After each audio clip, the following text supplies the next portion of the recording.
Hello বন্ধুরা, নমস্কার। আজ লক্ষ্মীর কিচেনে বানাবো চাল কুমড় দিয়ে মাছের মাথা দিয়ে সবজি বানাবো। আদা কাঁচা লঙ্কা নিয়ে যাওয়া চাল কুমড়টাকে আমি কেটে নেব, পিস পিস করে বড় বড় করে কেটে নিচ্ছি। এখন ছুলে নেব।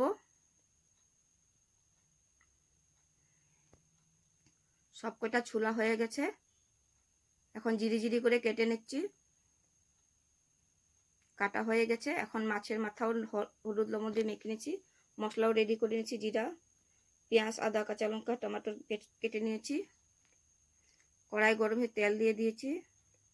মাছের মাথাটা ভেজে নেব। এখন ভাজা হয়ে গেছে মাছের মাথা।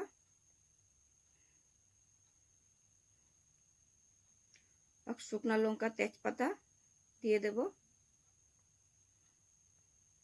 পেঁয়াজ কুচি দিয়ে দেব,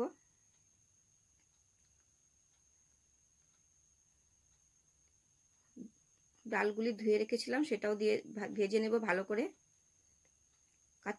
আদা দিয়ে দেব, কুচানো আদা, লঙ্কা দিয়ে দেব, টমেটো দিয়ে দেব, ভালো করে ভেজে নেব।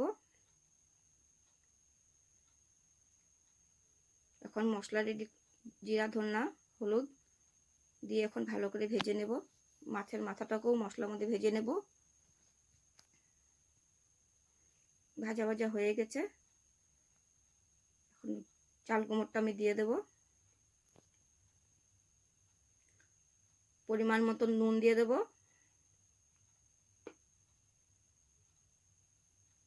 একটু সামান্য চিনি দিয়ে দিয়েছি স্বাদের জন্য। সবজিটা হয়ে গেছে, গরম মশলা ছড়িয়ে দিচ্ছি। কত সুন্দর হয়েছে। ভালো লাগলে লাইক এন্ড সাবস্ক্রাইব করবেন, কমেন্ট করবেন। এখন দুপুরের থালা রেডি হয়ে গেছে খাবারের জন্য।